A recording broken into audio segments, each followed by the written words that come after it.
Good afternoon, Miss Yokasta. How are you doing? I'm doing well. Thank you so much, Madison, for having me here today. No problem. Could you please introduce yourself by saying your name and what your career is? Yeah, my name is Yokasta Tineo, and I am the founder and owner of Kasa Healing. It's a massage therapy, Reiki, and holistic wellness um, space center. I don't know which word to use. I'm a massage therapist. I'm a Reiki practitioner, a holistic health practitioner. Um, I'm a mother, so being a mother and raising a family is intrinsically tied into all the work I do. Mhm. Um, I'm also a facilitator and an interspiritual minister most recently. Um, I felt the need to create a more like a spiritual container for both myself in doing this work and also for it's in essence what clients were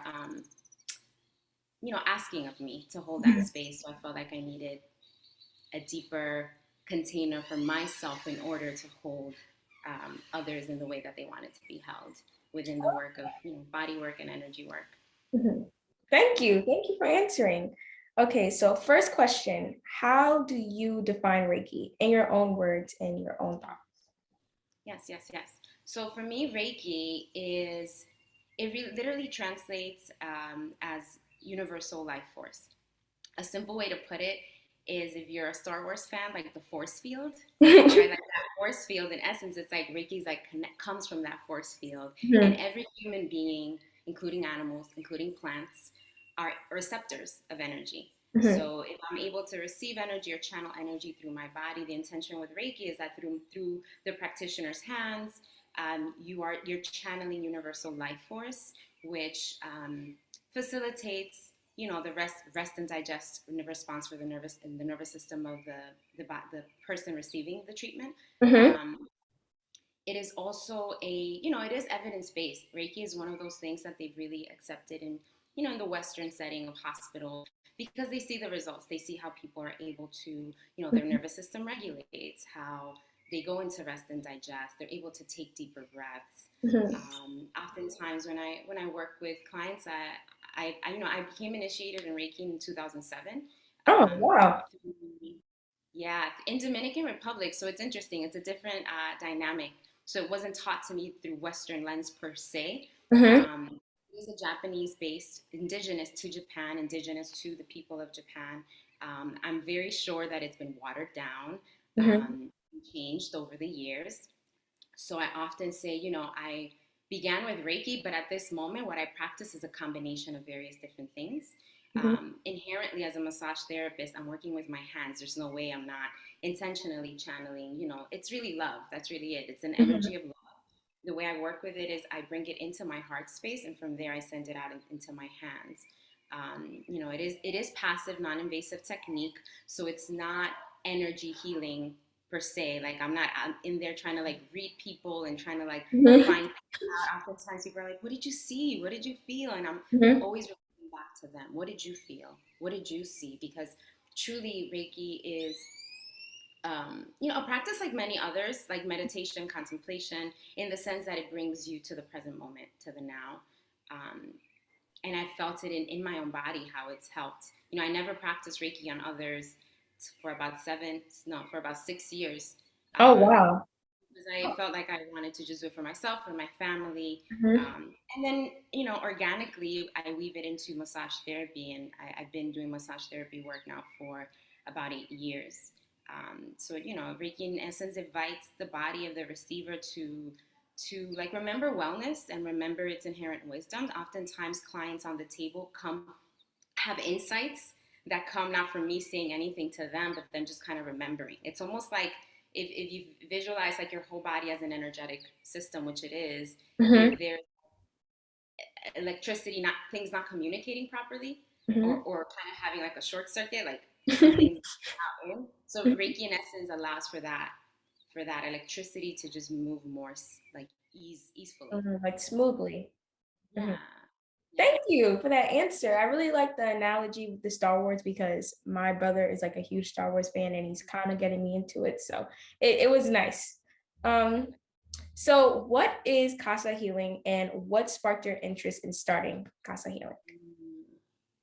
So Kasa Healing, and I named it Kasa, and it's interesting because my name is Yokasta, and a lot of jokes were made with my name. It has nothing to do with my name. Oftentimes people even call me Casa, which is fine. Home. Mhm. It means home in Spanish. I particularly just love the letter K. Um, and every time I thought of wellness, every time I found ways to describe how I felt when I feel grounded, present in my body, right? And coming into my body, right? Through movement practices, through, you know, I guess I'll start from the beginning because the Casa Healing is not just like that one night where I sat there and thought of the concept and wrote it all out, but it starts way before then. Um, Even in elementary school, I had teachers that were very much aware of how we are whole beings, that we are spirit, we are body, we are mind, there's emotions, right? So getting from me clear on what I needed to find that wholeness for myself was to come back to me, to come Mhm. back home to myself. Oftentimes we are um, sort of taught to seek for external validation Mhm. or sort of seek outside of ourselves for the things that we need. Um, and lo and behold, life is not that way, right? Like life taught me that, you know, there's so much value in acknowledging your body as sacred. Mhm. Especially when there's so much shame and guilt associated with it, right? I was raised Catholic, so all that sort of jargon that came with, right? I'm Mhm. not saying that all Catholic background is this way, but specifically the route I was taking and the community and culture that I grew up in uh, did induce a lot of shame around the body. Okay. Oftentimes, wellness for my family meant it specifically, let's say, for my grandmothers on my paternal side and on Mhm. my maternal side, involved a lot of prayer, right? So there's this prayer, there's this intention. And what I found with prayer and witnessing them is that I also, just like kind of just with Reiki, was a moment for me to be able to be present in Mhm. the moment of what is now.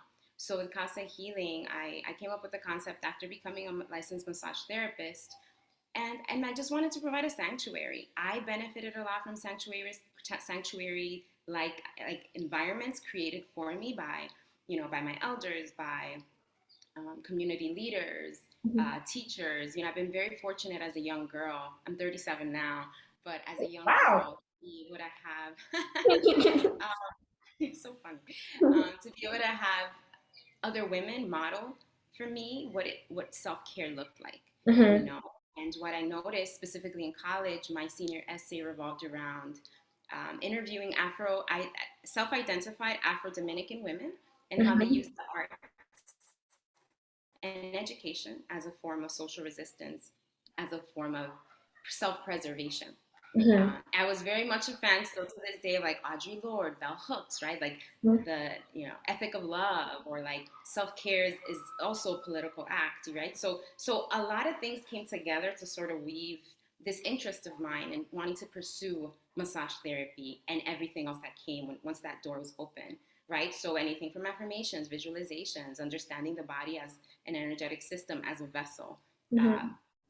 I'm very nerdy, so very much like the science behind it is important to me. The ways that and I studied anthropology and psychology in college, so understanding how like there's a history to all of these practices, Mhm. and understanding too that every time I'm working with somebody, like I'm meeting them where they are at, and I am honoring and their lineage as well, right? As well as my own. I'm there as a facilitator. I'm not there sort of like orchestrating or guiding anything. It's really holding space for someone's body to reconnect. In essence, come back home to themselves, and that journey home and accompanying others to that in that journey. Really requires a lot of like heart centeredness. Mhm. So over the years, again and again, I've been brought back to that concept of the heart, understanding it as an organ of perception, Mhm. understanding it um, as a way to hold space for our wholeness, right? And when I say wholeness, that includes right all the other nitty gritty stuff that we don't want to necessarily spend all this time delving in, but that it's important because a lot of healing comes from that integration. Mhm. Um, so yeah, I don't know. I get very No, I long-winded. like it. I like that it's in depth. Thank you. I never actually thought of it that way. It kind of opened my eyes. So, yeah, Yeah, thank you. yeah. So how did you expand your network in order to provide more opportunities for yourself and Casa Healing? Mm. I, from the very beginning, have Mhm, always seen this as a community focused um, endeavor, right? Like when I sat down, I remember this in massage therapy school, there's a class we have on ethics and just like business practices. So you had to kind of do your elevator spiel, like, what's your business? Who are you serving? Who's your target market? And in my head, I was like families, community, like my families, my friends' families, like the people I grew up around. I'm part of I'm an alumni and I'm a board member of the Brotherhood Sisters Soul, which is a nonprofit organization focused on like youth and youth building, community building in Harlem.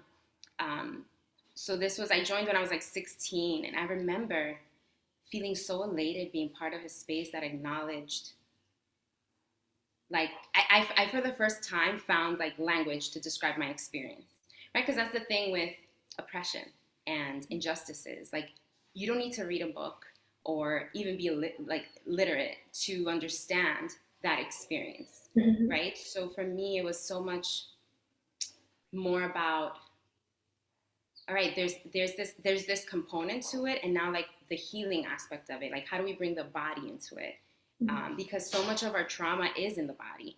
And Yeah. I felt even in college, like we're talking about a lot of things, but we're still here, we're still intellectualizing it, we're still breaking it up, deconstructing, and you can deconstruct forever. I love deconstructing things. However, it's not always helpful, right? Like it doesn't always um, provide, the nourishment, right, that for me that I need. Mhm, So when I thought about Kasa Healing, it's always been a community based um, endeavor. I don't know what to call it. I don't want to call it a business. It's not. It's more than that to me. mhm, It is a sacred calling, and in essence, I bring in a lot of practitioners from my community. Like at this very moment, because Casa Healing has evolved over the last 8 years. At this very moment, I am helping or assisting in providing space, mentoring, and just friendship and openness to a lot of other practitioners of color within my circle. A lot of people, a few members of my community were like, "Oh, you inspired me to do massage therapy, so that's what I'm doing now." Or so when someone's aware that, like, I do want to follow as a source of um, both for personal fulfillment and career wise, I want to do something that is holistically minded, or that is based on understanding that we are more than just like our thoughts, and even more than just our emotions, like that holds our wholeness. So I'm definitely open to that, and also supporting practitioners. I have a very non-competitive mindset when it comes to this. My clients are, and everyone else's clients. I have a lot of different practitioners that I collaborate with, from yoga practitioners, other body workers, social workers, organizers, that educators. Those are truly the people that I serve, and the communities that they also serve and hold. So in essence, yeah, providing a wellness space, a space to retreat to, and in essence, acknowledging that everything that is happening in the world right now is going to affect us at a cellular level, right? mhm, It's not just because I'm here super cozy or in a comfortable environment that I'm not affected by what's happening across the world, mhm, right? So even in that sense, like holding virtual space for others is a way too that I've expanded into in the last 2 years with the pandemic. Um, and also understanding and holding space for what a lot of people are now acknowledging, which is, it was like a light bulb moment for me back in 2007, right? mhm, Like the understanding of somatics, and embodied practices and trauma, and how trauma affects the body, and how this connects to oppression, and how all the limiting, anything that limits us in our expression, right? Like how all of that is intertwined with, you know, with how we feel about ourselves, with how we feel in our bodies, how we look at each other, at our community. Self-care and community care is intertwined to me. Just because someone's spending time on their own or in solitude does not mean that they are isolating necessarily, because oftentimes we do need that, right? So for me, it's always been about finding this balance, um, you know, coming in merging my yin and yang, as they say, or masculine and feminine energies, or I don't know, think of any other polarity, because the fact is that we do live in a dual world, even though at its core there's no duality. Like at its core, Mhm. all these atoms, we're all just vibrating. You know, Mhm. That's very I'm true. denser mass, than like I don't know, something else. Um, so yeah, and holding space for nature's wisdom to come into that as well. Because even though I like I said, I came from a Catholic background, the fact is that my family practiced a lot of syncretismo, as they say, which is like a blend of African spirituality blended with Christianity, and that's what I saw growing up. And within that context, there was a lot of like using herbs and using like plants, Mhm. um, both as taking it into your body or just using it for your wellness. There's the prayer component, right? Setting intention. How powerful is intention? And that's truly how Reiki works too. Oftentimes, clients are like, "How did you know that that's the space that I was feeling something?" Or why did Mhm. you say the thing you say? And oftentimes, it's like it's just intention.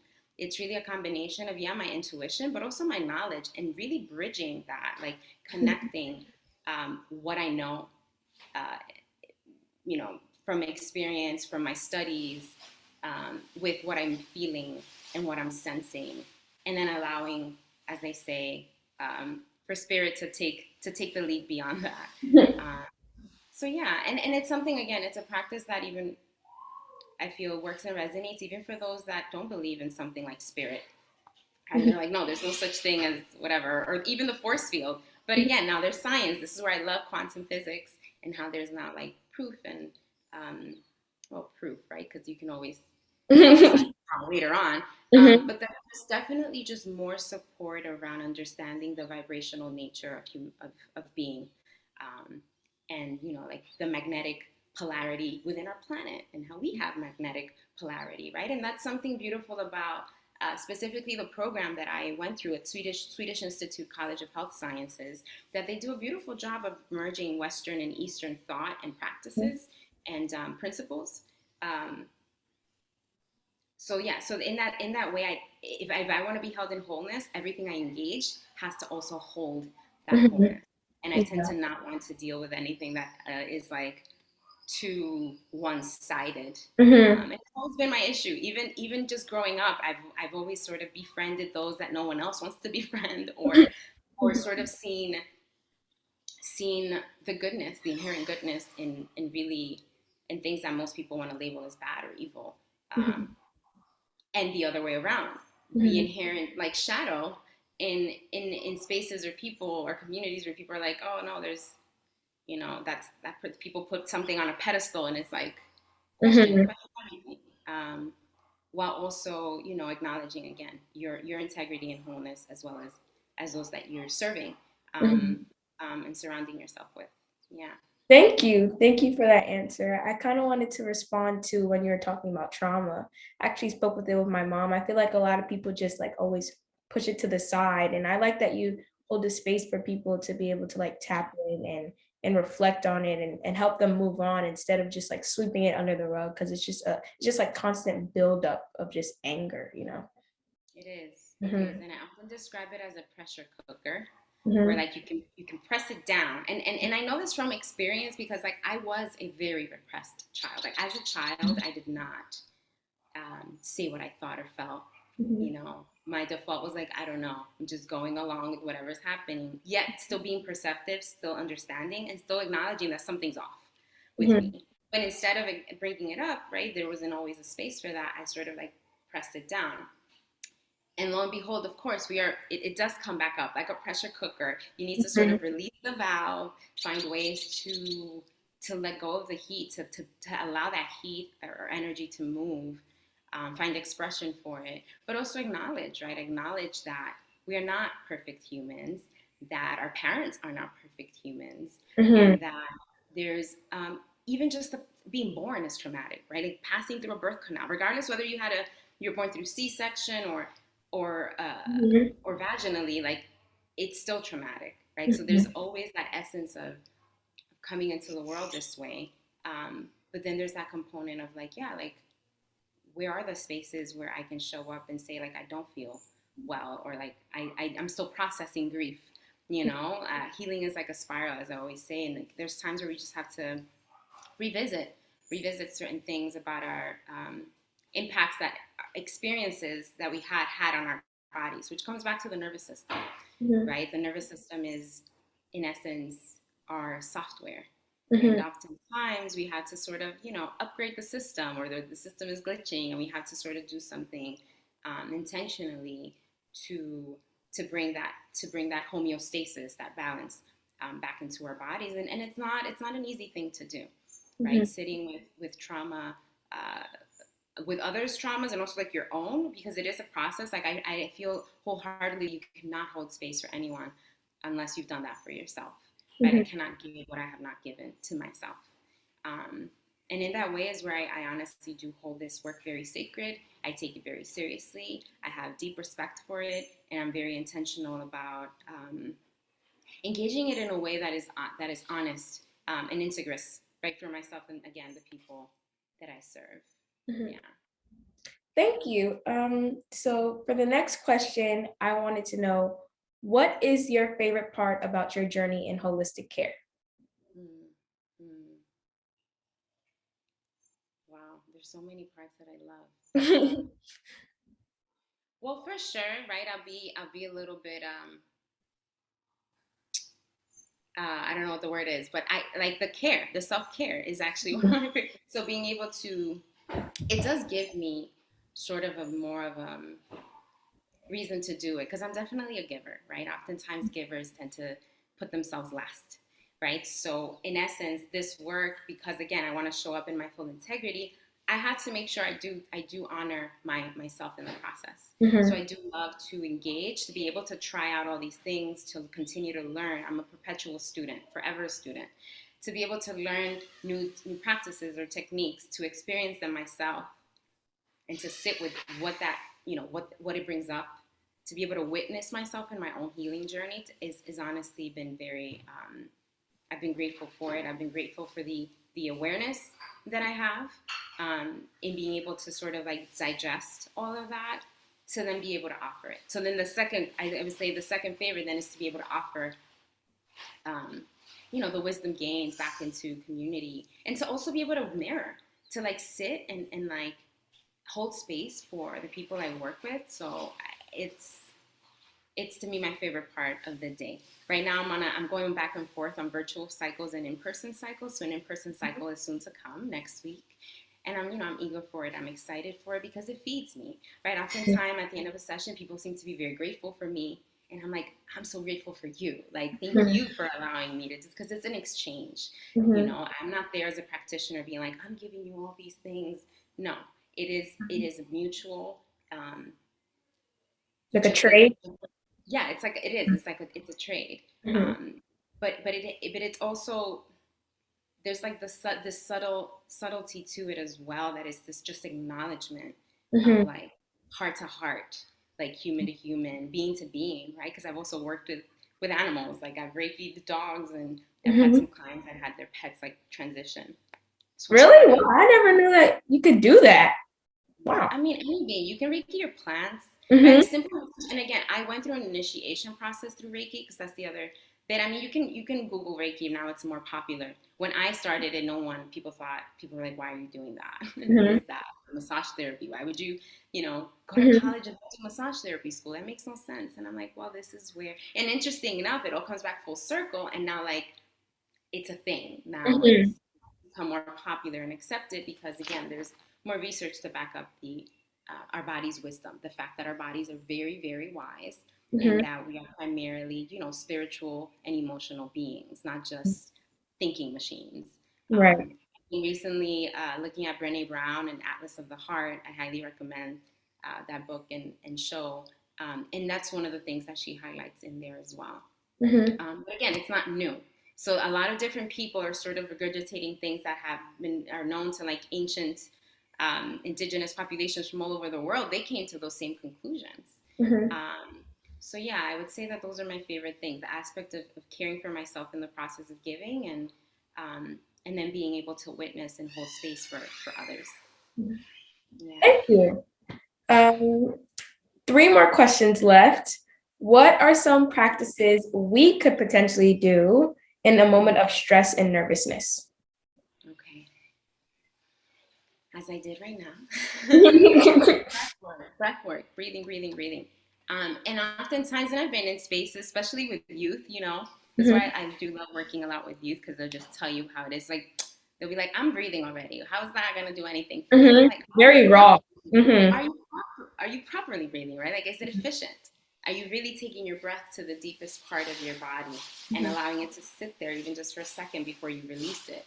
Mhm. Like, and in that part, then yeah, we're all lacking, Mhm. especially because a lot of our world now, including now, unfortunately, for students as well, is sitting in front Mhm. of a machine, a computer, Mhm. and oftentimes, yeah, there's a lot of pressure and just like malfunctioning when it comes to breathing properly. Mhm. So as always, inviting that pause, and as I say the word pause, right, Mhm. there's like a shift already. So observing, pausing, and breathing Mhm. all together can really shift a lot. Beyond that, any body that gets your heart rate up, that is fun to you, right? For some people, that's running. Some people truly enjoy running. Mhm. I don't love running. I'm always like, I actually love running. I run track. So yeah, it's definitely something that helps me release my there stress. you go. I'd rather walk. I'd rather speed Mhm. walk or go for a nice walk and get my heart rate up that way. Dancing, Oh, right? yep. That too for me. Mhm. Exactly. So anything that again involves or weaves in movement and Mhm. getting your heart rate up, and then as well movement and bringing your heart rate down. Like Mhm. so, any practice that is very gentle. I do a lot of like skin brushing, self Mhm. massage, just being present in your body, um, and then reflection. I've Mhm.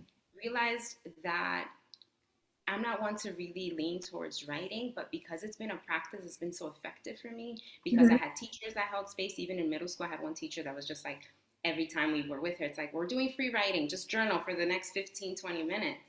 I wish I had a teacher like Tell that. me what to write. Like, what do you mean? I was also that student that was like, definitely like type A, Mhm. getting good grades, Yep, me sitting at too. the table Mhm. with everyone else that needs help. So it's sort of natural and organic to me, which makes sense why I end up doing the work I do as a massage therapist and Reiki practitioner and facilitator because it's me. It's just who I am. Mhm. Um, and writing, journaling, reflecting without intention. You can literally set a timer and just free write. I feel like that is a very powerful practice. I work a lot with the elements. So again, bringing back to nature's wisdom. So that's an easy way to bring like air imbalances or anxiety or just kind of swirling, having overthinking, too many thoughts. A way to ground that is through writing, right? Or Mhm. a way to Journaling, yeah. ground your emotions when you're just feeling a lot Mhm. is through writing. Or even finding a form of expression through movement. Like you don't need to be a professional dancer or even you don't have to know how to dance in order to engage it. Mhm. It's about sort of tuning into your body and what it wants to do, what it needs in the moment. Um, yeah, and anything that brings again your heart and mind into integrity Mhm. is key. Right. Yeah. Thank you. Um, if there is any, who is your female role model that helped you over the course of your life? Wow. I can sit here and give you a list. There's not Mhm. there's really, truly, honestly, not one. From people I've never met, like I mentioned, Audre Lorde, Bell Hooks, um, Julia Alvarez with her book uh, about butterflies. Oh my God, I'm like running out of the name of the book. But about the three women in Dominican Republic um, who sacrificed their life for the country, right? Like so, there's a lot of writers and authors. Then Mhm. there's real like humans that I've engaged with in person. Mhm. Um, Teachers from elementary school, teachers of middle school, every single stage of my life has a group of women that transformed, helped transform my life, or offered insights that I needed, or told me things I just needed to hear in the moment I needed to hear it. Mhm. Especially because for me, I'm always, self doubt. Self doubt is just across the board. We all Mhm. have self doubt. But for me, self doubt became at various different points in my life very limiting, Mhm. like limiting to the point of I wasn't doing it. I was frozen in time. If it weren't because of these women sort of being able to mirror back to me something I was not seeing. Mhm. Um, so again, I can't pick one person. Uh, That's fine. I actually like that you have a I variety. have to see all the names. um, but yeah, and of course, like the women in my family as well. whether they gave me good models or not. Oftentimes we think that modeling just has to be positive, and sometimes you learn from seeing people mess up sometimes, Mm-hmm. and and to still be able to hold, to have compassion and love for them, right? Like it's also a learning uh, in and of itself. Mm-hmm. Um, so yeah. Thank you.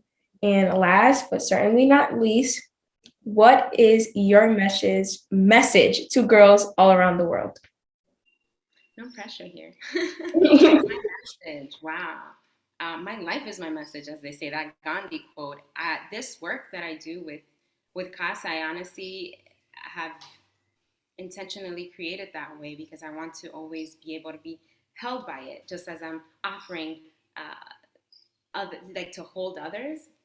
I want this work to hold me. So my message is to to honor yourself, to become, to get in touch with your body, Mm-hmm. with what moves you, with what brings you joy and fulfillment. To spend time trying to really decipher, discern what are Mm-hmm. your values. What are your ethics? Like, what kind of life do you want to live? I feel like we don't, oftentimes, unless a space is created for you to do that type of contemplating, that type of sort of like sitting with yourself, unless someone creates that environment for you, oftentimes you just don't do it because there's Mm-hmm. nothing in the world out there telling you to like acknowledge your holistic nature. You're more than just you know your thoughts or your like turbulent emotions, especially for young women at this moment in this time right now, right? Like mental health is sort of plummeting across the board. Mm-hmm. um, so I feel that in acknowledging your holistic nature, right, in your whole inherent wholeness, that then you're able to sort of just mm, it simplifies life a bit to hold. It brings like a level of lightness to it as well in all the chaos. So doing your best to truly connect with the center of the hurricane as you're watching things just swirl around you, to really be able to hone into Mm-hmm. that space within you. And to do it in community, right? You can do it with others. You don't have to do any of this by yourself. Um, for me, as part of my particular journey, I had to do some of these things on my own. And that's just the way life worked out. And when I say on my own, maybe in the moment I'm alone, but in thought and in support and energetically speaking, I'm not alone. Mm-hmm. And we're never, ever really truly alone in that way. Um, yeah, I would say Thank that would sort of sum it up. Thank you for agreeing for me to interview you. It was a pleasure to hear all of your thoughts and your ideas and your answers to the questions. And yeah, I really, really appreciate this, and I'm forever grateful. I took a lot of gems today. Thank you so much. It is truly an honor and privilege to be one witnessed by you and to be able to witness you as well. I am here because of older women that helped guide me and speak to me and share information with me at your age and younger. Mhm. So it is always beautiful to just see that spiral of Mhm. evolution and growth, right? Like I'm standing on the shoulders of many women, and I know there's other women standing on my shoulders, and it's just going to go on. So thank you for that honor and privilege. Thank you.